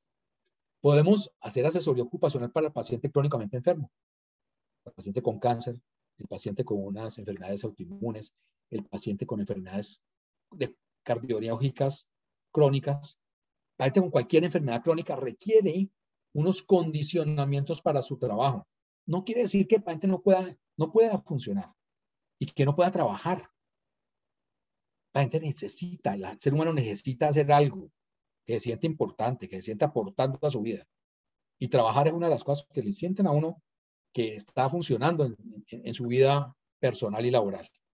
Entonces, tenemos que buscar la forma a través de ese contacto con el especialista y esa interrelación entre la salud ocupacional y el especialista clínico para que ese paciente pueda retornar al trabajo bajo unas condiciones específicas. El ejemplo de esto son los pacientes psiquiátricos. Todo el mundo, apenas le hacen un diagnóstico de una enfermedad psiquiátrica a un paciente en una empresa, lo primero que dicen es que lo incapaciten bastante para pensionarlo. No, eso no es cierto. Los pacientes psiquiátricos pueden trabajar y si hay un control adecuado y un control de riesgos adecuado, el paciente puede ser totalmente funcional en su trabajo. Entonces, es una enfermedad crónica como cualquier otra y se puede tener en el trabajo. Podemos hacer evaluación del paciente ambulatorio con enfermedad de origen desconocido. Muchas de las enfermedades de origen desconocido que les arrancan la cabeza al clínico tienen un origen ocupacional y el clínico no tiene por qué conocerlo.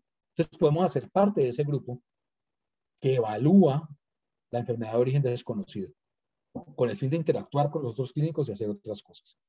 Y por último, podemos hacer la asesoría del médico tratante para el egreso del paciente hospitalizado con enfermedad general, que en un momento dado puede incidir en su desarrollo laboral en periodos cortos de tiempo.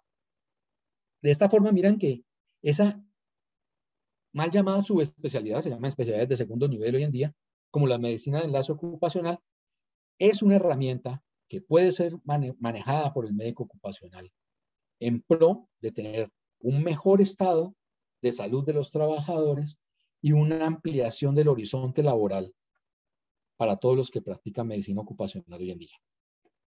Bueno, muchísimas gracias. Quería dejarlos con una reflexión. Y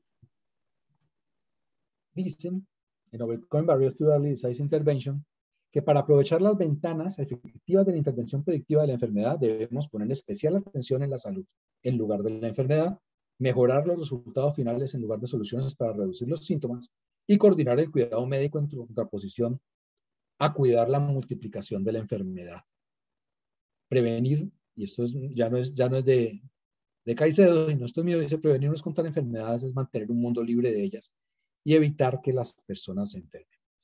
Como última diapositiva, los dejo para pensar un artículo que sacó editorial del doctor David Shashet del American Canadian Medical Journal, y tiene 3 puntos interesantes. Dice: la medicina preventiva es absolutamente asertiva, porque nosotros lo que hacemos es convencer a la gente de que cuide.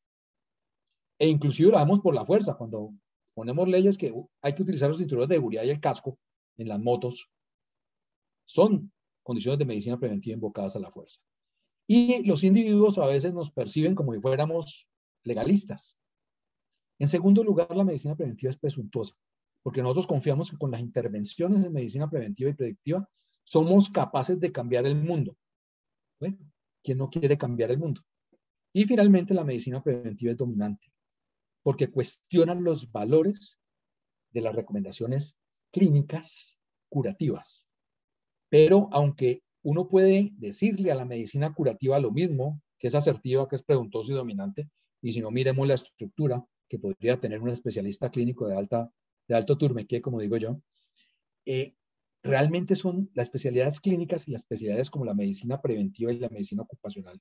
Son especialidades fundamentalmente diferentes que se enfocan en condiciones distintas de los individuos, pero que pueden convivir conjuntamente y que se pueden complementar efectivamente para la mejor salud de las poblaciones. Bueno, muchísimas gracias. Muy amables. Espero haber recuperado un poquito el tiempo, haberme comido un poquito de tiempo más. Gracias, doctor Cobo.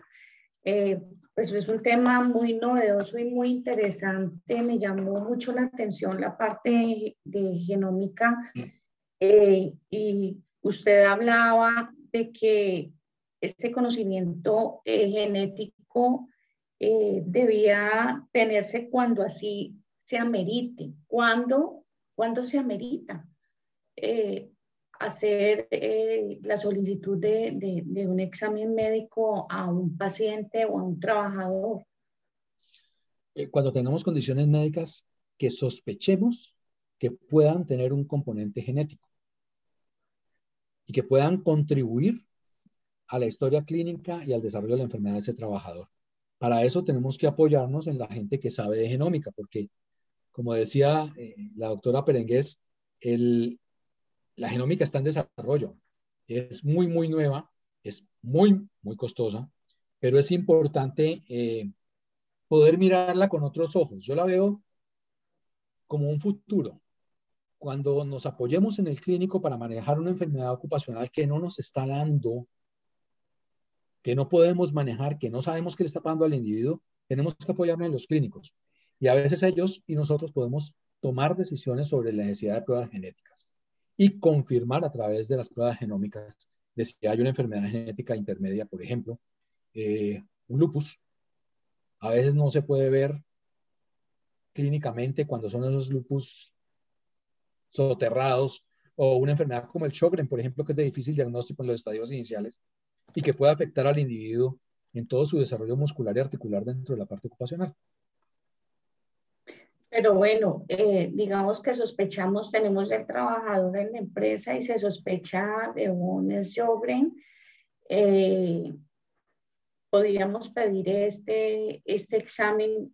Y yo sí quiero hacer la pregunta a la doctora Marcela: ¿cuál es el costo de estos exámenes? Porque eso podría ser una limitante. Bueno, tocas un punto importante, no solamente por el costo, sino por las características de estos exámenes. Los exámenes genéticos normalmente pues se clasifican de acuerdo a los tipos, a lo que queremos saber. Entonces, yo puedo hacer un examen de genoma completo, ya donde tengo toda la información genética del individuo. Puedo hacer un examen de exoma, donde tengo toda la información codificante del individuo, y puedo hacer un examen en un gen único, ya en un gen que me interesa, que conozco que está asociada con la enfermedad de alta sospecha clínica. ¿Ya?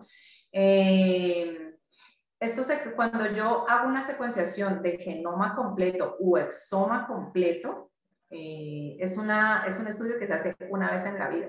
Nuestro genoma no cambia desde que nacemos hasta que morimos, ¿ya? Nuestra información genética es la misma.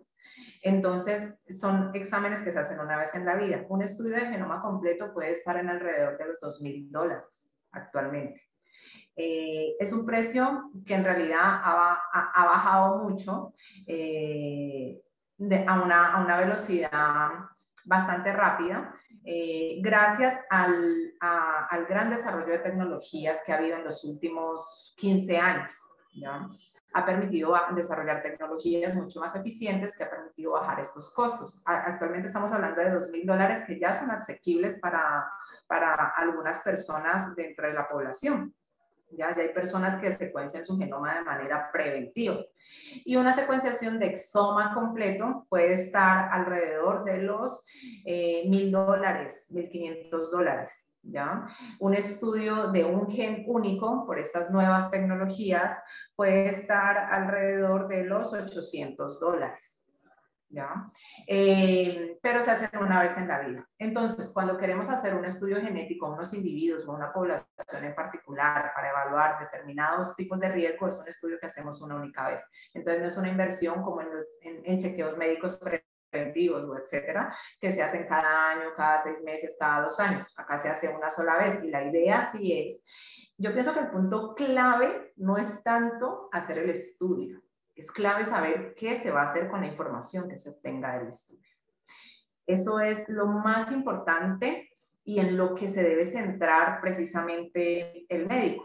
Finalmente, ya sea desde el médico genetista o el médico especialista, pues ordena la prueba, le va a llegar un resultado, pero tiene que saber cómo aborda el paciente con ese resultado, desde la parte psicológica, la parte emocional, desde la parte de su salud, pero no solamente su salud, sino también la de su familia, porque estamos hablando que estas pruebas nos dan resultados de enfermedades hereditarias. Por lo tanto, si yo tengo un riesgo, mis hijos también lo pueden tener, mis papás, mis hermanos lo tienen.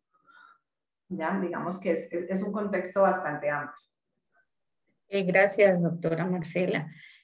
Bueno, y doctor Cobo, ¿cuál es ese problema que tenemos nosotros con los especialistas? Hablábamos la otra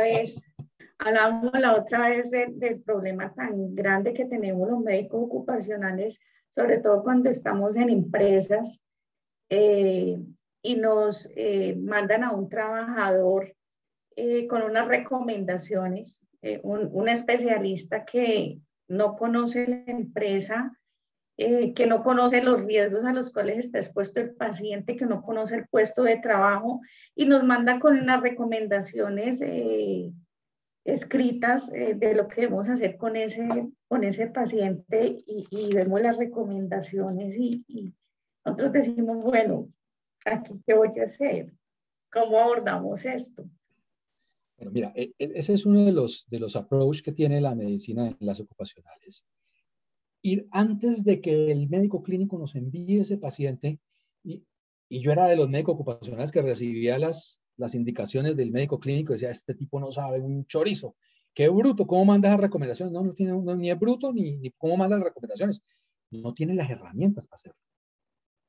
No tiene por qué tener el conocimiento de los riesgos ocupacionales. Él estudió para otra cosa. Entonces, ahí es donde el médico ocupacional tiene que buscar un espacio clínico. Yo les decía, la medicina ocupacional se ha perrateado. Los especialistas ocupacionales se han dedicado a hacer exámenes de ingreso, retiro y periódicos a 3 pesos y nos quedamos ahí. Pero el campo es mucho más amplio. La interacción con el clínico debe permitir que ese clínico tenga la confianza en mandarle al paciente o mandarle la consulta, no al médico empresarial. El médico empresarial está muy enredado y muy complicado con lo que tiene que ver en la empresa. A un médico ocupacional que esté en la parte clínica, que haga enlace ocupacional y que le diga, mira, tengo este paciente, ¿cómo lo retorno? Los retornos al trabajo son entre el 40 y el 50% fallidos. Y son fallidos porque no se retorna en el momento adecuado y no se retorna con las condiciones adecuadas. Entonces, ahí es donde ese médico ocupacional puede interactuar con el médico clínico. Ahí es donde ese médico ocupacional puede aportar. No es que nos mande el paciente y nos quedemos nosotros con el paciente, no, yo simplemente voy a emitir un concepto ocupacional sobre un paciente clínico, conociendo ya las condiciones empresariales, porque ya de médico ocupacional a ocupacional sí podemos llamarnos y decirnos, mira, vos sos el médico de tal empresa, este paciente qué hace, cómo funciona, y clínicamente yo evalúo el paciente y le doy unas recomendaciones. Pero unas recomendaciones aterrizadas desde lo ocupacional. Entonces, no es que hay una disrupción en el manejo clínico del paciente. Y ese es un espacio que tenemos que llenar. Y la obligación de llenarlo es de los ocupacionales, no del clínico. Porque el clínico estudió su medicina clínica para hacer clínica, no para ser ocupacional. Entonces, yo pienso que no es un problema, es un vacío que hay que llenar. Ok, gracias. Bueno, hay personas que están solicitando la palabra. Le voy a dar la palabra a Marta Patricia Osorio, quien pidió la palabra, y el profesor Julio César Montoya, que nos está acompañando también, director de posgrados de la Escuela de Ciencias Básicas. Entonces vamos a darle la palabra a Marta Patricia Osorio para que haga su pregunta. Buenas tardes. Buenas tardes. Alcancé a escribir algo ahí, pero bueno. Claro, es muy importante y necesario, me parece, lo que decía el doctor Cobo, pero yo acabo de hacer un posgrado en Ciencia y Seguridad Social del Trabajo, pero no tengo la práctica todavía. Y sí, qué bueno poder coger ese paciente o ese empleado y hacer un examen de estos, pero también está la otra parte de la que la doctora Marcela explicaba. Entonces yo pienso que en ese orden de ideas tocaría hacer como una lista de chequeo, digamos, de acuerdo a los antecedentes del paciente, de acuerdo a su familia, todo lo que está alrededor, para poder ubicar lo que la doctora Marcela dice, a quién se lo van a hacer y qué se va a hacer con esos resultados, porque la conclusión final es que yo con esos resultados pueda hacer algo, porque no es por mandar, además de que es un costo que no va a asumir una organización, una empresa, y uno como paciente no lo va a asumir, y el ARL, la empresa de riesgos, tampoco lo va a asumir, porque igual, si el paciente, hablemoslo así, si el paciente tiene de pronto una tendencia a algo, lo que hacen es decirle, bueno, qué pena, pero no se puede contratar o algo, porque tampoco se puede hablar de unos exámenes que se hacen antes, porque eso va en contra de la norma, porque sería ya limitar a una persona para darle un cargo para trabajar, pues. Esa es una parte. La otra es, sí, lo que decía el doctor, como médico, el médico llega y dice, este paciente no puede hacer estas actividades. El especialista en medicina laboral es el que debe mirar dónde se puede ubicar esa persona. Si dentro de la empresa ya lo han mirado todas las áreas y no hay dónde ubicarlo, ya la norma le da el permiso a la empresa a través de unas leyes para mirar a ver qué hace ya con el paciente. Pero eso es, sí, lo que decía el doctor es verdad, ¿no? Y es como cuando uno le llega, el juez dice, dele tal medicamento, y uno dice, esa vaina no sirve para eso. Ese no sabe. Es lo mismo que pasa porque no saben o no están bien orientados y no saben de medicina. Pero yo pienso, esas dos cosas que quería decir y me parece muy bueno el tema, gracias, porque de todos modos son temas que la verdad no queda hasta un tema de lo que la doctora Marcela habló y unido a lo que es la salud ocupacional me parece una parte clave, pero sí tocaría hacer otras cosas que todavía no se han hecho para poder ubicar. Gracias. Muchas gracias, Marta. Entonces, en este orden de intervenciones, el profesor Julio César Montoya pide la palabra.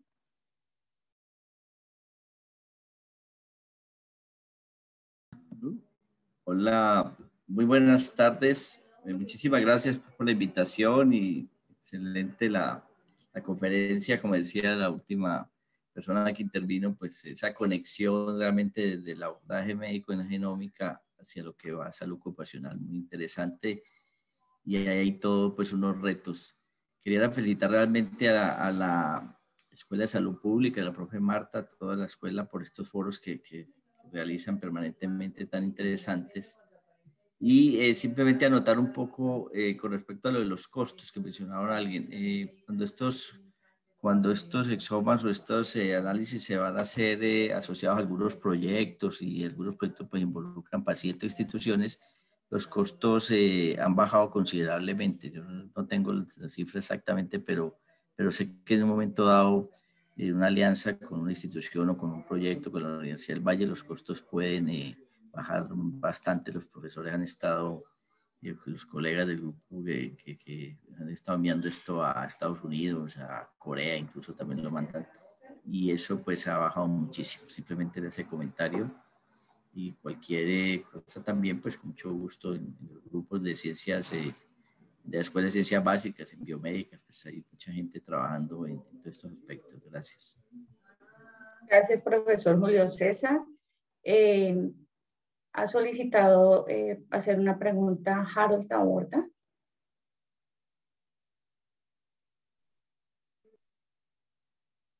Buenas tardes. Buenas tardes. Muchas gracias. Interesante este foro. Y al doctor Cobo y a la doctora Marcela, el enfoque que muestran en sus conferencias es muy interesante frente a los nuevos retos de la salud ocupacional o la salud en el trabajo, teniendo en cuenta la parte genómica o genética. Yo soy fonoaudiólogo.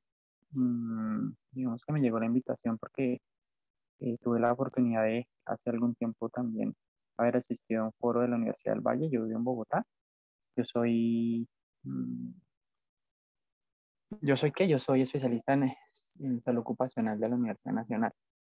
Mi pregunta es la siguiente. Digamos que en ambas exposiciones es clara la importancia de poder hacer una conexión entre lo ocupacional y la parte genómica o el estudio genético. Pero me nace la inquietud y el doctor Cobo lo expresaba, puesto que ahora los que se especializan o los que buscan este nuevo campo lo están buscando solamente es por una licencia, por generar quizás, o más bien emplearse en la seguridad y salud en el trabajo, pero desde el punto de vista legal, quizás yo lo veo así, lo he analizado así, hay muchos vacíos en el cómo realmente hacer que los trabajadores o los futuros trabajadores o los que están actualmente vinculados a un trabajo tengan realmente un buen chequeo médico. Entonces, mi pregunta es, realmente, ¿cómo asegurar que todo esto no genere o no vaya a propiciar dificultades frente a lo que realmente la empresa exige al trabajador? ¿Por qué? Porque generalmente, o en la experiencia que quizás poca que tengo en el tema, vemos que muchos trabajadores ni siquiera son identificados como trabajadores con factores de riesgo. Y lo digo por los tiempos que se dan en las consultas, por el desconocimiento quizás que se tiene de los mismos médicos de los exámenes de otras especialidades como la mía, que en este caso es la fonoaudiología o la fisioterapia. No por quizás la falta de, no, perdón, más bien el desconocimiento quizás por la falta de interacción entre los mismos profesionales.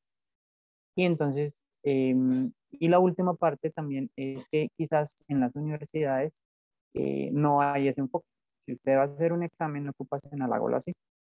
O cuando yo de pronto he tenido la oportunidad de estar como en este contexto, es legislación, sistemas de gestión, riesgos ocupacionales y la intervención en el lugar de trabajo, pero no lo que se necesita hacer antes de ir a intervenir los riesgos. Entonces, en su experiencia, doctor Cobos, y la forma como también lo ve la doctora Marcela, cómo podemos vincular esa parte. Academia guíe bien a los futuros especialistas o a los futuros magíster, y que realmente exista esa conexión entre los profesionales y que no haga cada uno el trabajo por separado. Muchas gracias.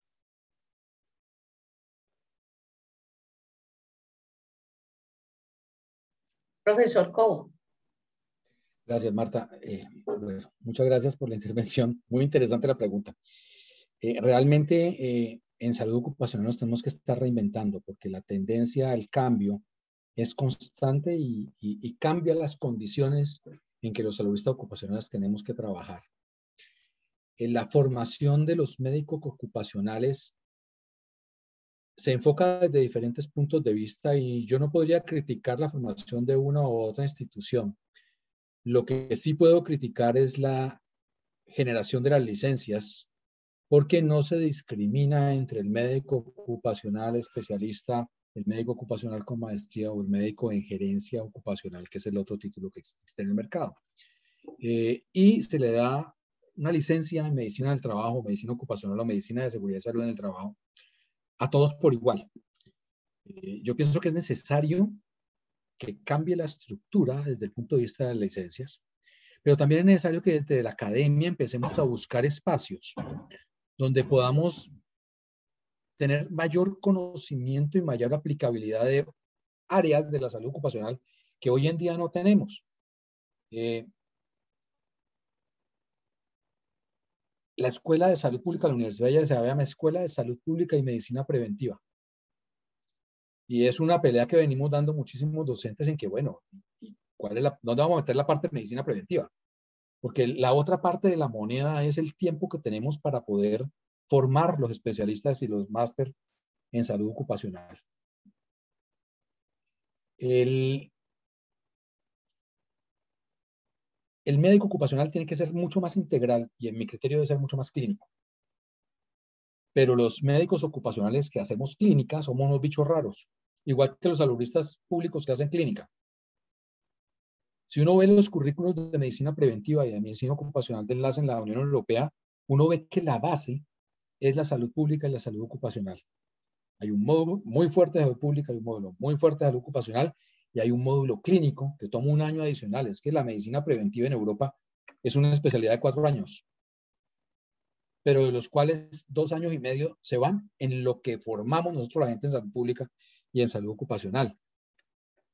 Y desde otro punto de vista somos los ocupacionalistas los que tenemos la licencia para poder ejercer la medicina preventiva. Es quizá la segunda especialidad en Colombia que requiere una licencia para poder ejercer esa especialidad de la medicina ocupacional. La primera es la anestesiología. Entonces, para uno emitir un concepto, para uno poder montarse en un bus de manejo clínico del paciente, pues tiene que tener algunos skills adicionales a los que le da a uno la institución académica. Y hay que empezar a poner pildoritas, y una de las píldoras son previamente estos foros donde miramos aspectos que no podemos ver claramente en la formación académica normal.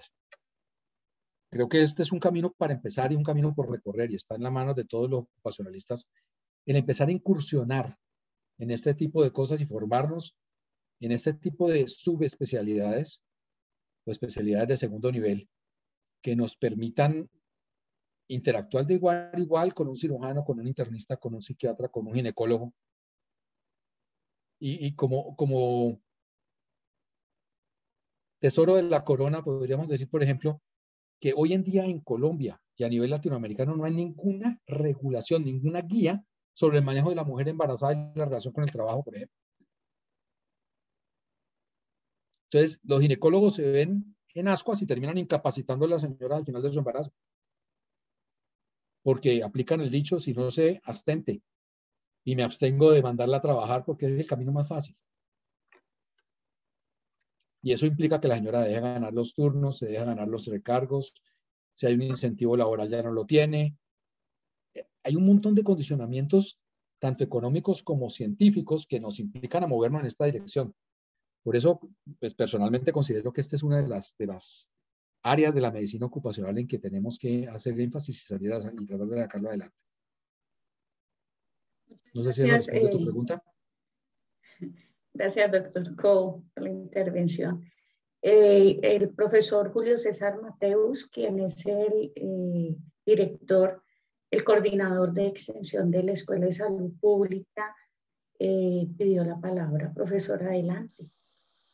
Bueno, buenas tardes a todos. Muchas gracias, doctor Cobo. Muchas gracias, doctora Marcela. El tema definitivamente es un tema muy interesante. Yo creo que es un área que se está abriendo a la medicina preventiva y pues en este caso aplicado a lo laboral. A la pregunta anterior yo quería responderle a la persona que definitivamente hay veces los pensos no alcanzan en el tiempo de formación y precisamente este es un espacio creado para poder, y está abierto la Oficina de Extensión y Proyección Social de la Escuela de Salud Pública a que hayan cursos de formación continuada y que egresados de los programas puedan tener esta oportunidad. Y entonces al doctor Cobo y a la doctora Marcela les pido muy comedidamente que ojalá piensen en esa necesidad y que podamos ofrecer a través de este espacio cursos de formación continuada a egresados específicamente para complementar su formación. Es a veces muy difícil predecir qué se viene hacia el futuro y cómo va a cambiar el ejercicio de una profesión. Entonces, estos cursos son suficientemente apropiados como para empezar también en esa tónica de complementar o de actualizar formación. Entonces, a eso los invito. Aquí está el espacio abierto. Nuestra oficina está atenta a esto y a brindar el apoyo que podamos. Eso era por un lado para comentarle también un poco a la inquietud anterior. Y quería preguntarles también si con base en este enfoque ya existen experiencias de intervención efectiva en empresas o a nivel ya sea de trabajadores individuales o de intervenciones colectivas que hayan tenido, que se hayan realizado y cuál ha sido la efectividad y si tienen algún ejemplo específico. Yo sé que ya vamos a cumplir el tiempo, pero si tienen algún ejemplo específico de que se ha logrado hacer un buen enfoque y se ha logrado verdaderamente una prevención o un manejo adecuado de una exposición laboral con este enfoque. Gracias.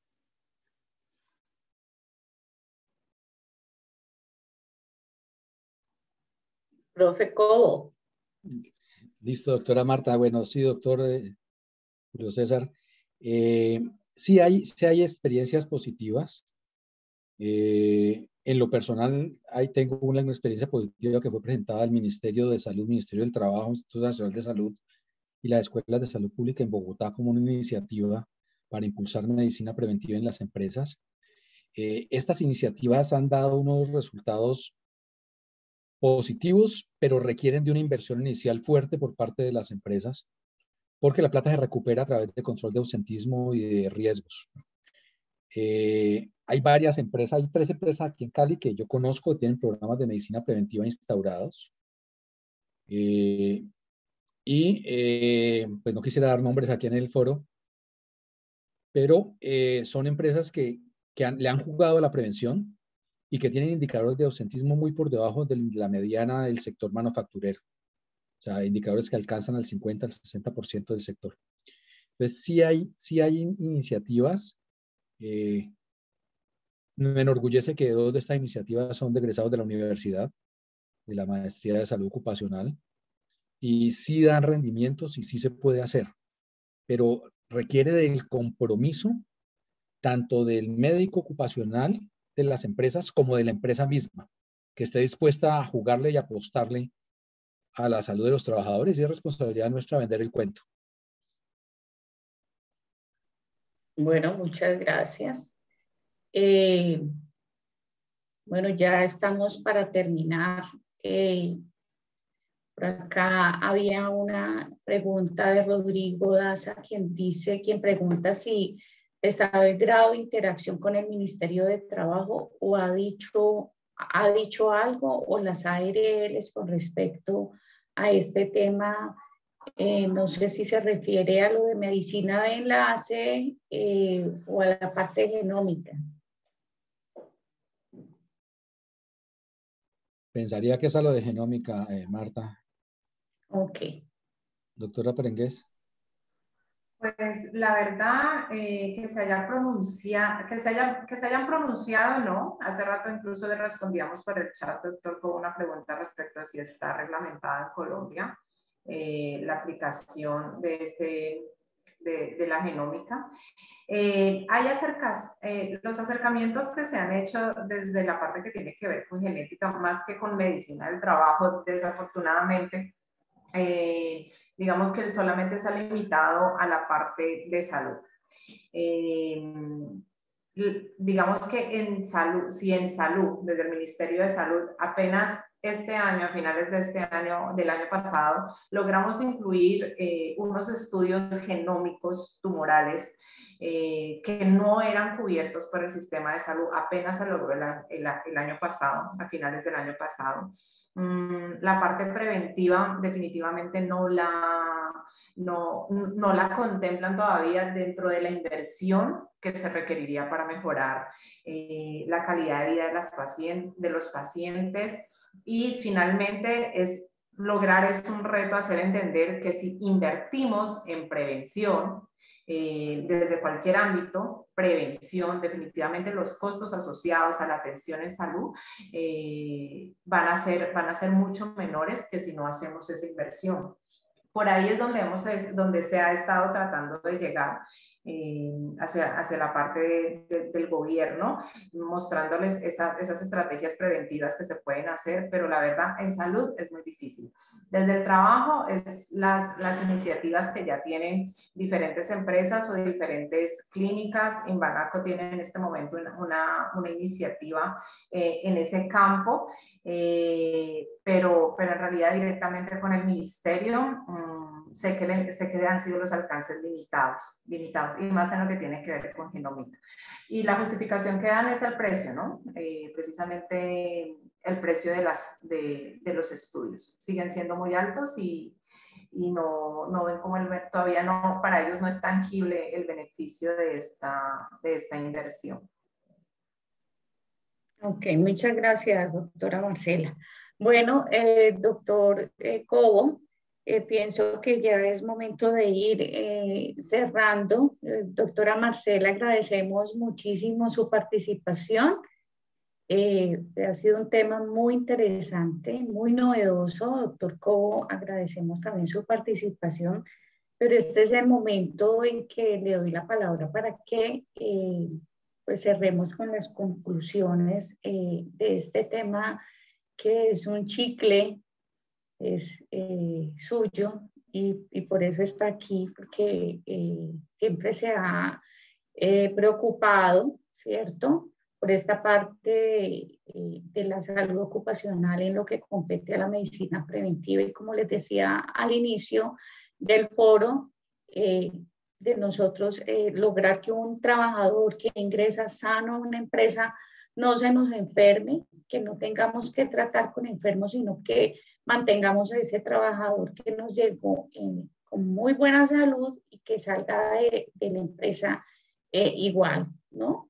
Con muy buena salud, y todo debido a todos esos programas de medicina preventiva que implementamos dentro de la empresa. ¿Es doctor Cobo? Muchas gracias, doctora Marta. Bueno, yo creo que ha sido muy interesante, inclusive más interesante que las conferencias, la discusión que se ha tenido alrededor del tema. Son áreas de la medicina que están arrancando, son áreas de la medicina ocupacional que apenas estamos viendo. Genómica tiene todo el campo del mundo para crecer, ha crecido tan rápido que tenemos vacunas genómicas ya para COVID, y cuando antes no las teníamos, hace 3 años no estaban en el mercado. El énfasis de la medicina preventiva y de la genómica y de la medicina predictiva es mantener nuestra gente sana. Y creo que una de las funciones que tenemos los saludistas, sean ocupacionales, públicos, administradores de salud, etcétera, es fijarnos no en la enfermedad, sino en la salud. Y eso es lo que tratamos de hacer desde la escuela. Yo pienso que como decía el doctor Julio César, es probable que podamos tener áreas de extensión en este tipo de temas. Y ¿por qué no una subespecialidad, una especialidad de segundo nivel corta que pudiera ser y generar un grupo de interés crítico dentro de que tenga como herramientas la genómica, la ambiental, la medicina preventiva, la medicina predictiva y todos los factores de riesgo? Muchísimas gracias a todos por estar aquí, muchísimas gracias por sus contribuciones.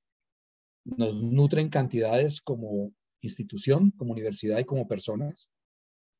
Ahí les mandamos los emails de la doctora Marcela y el mío. Siéntanse en libertad de escribirnos.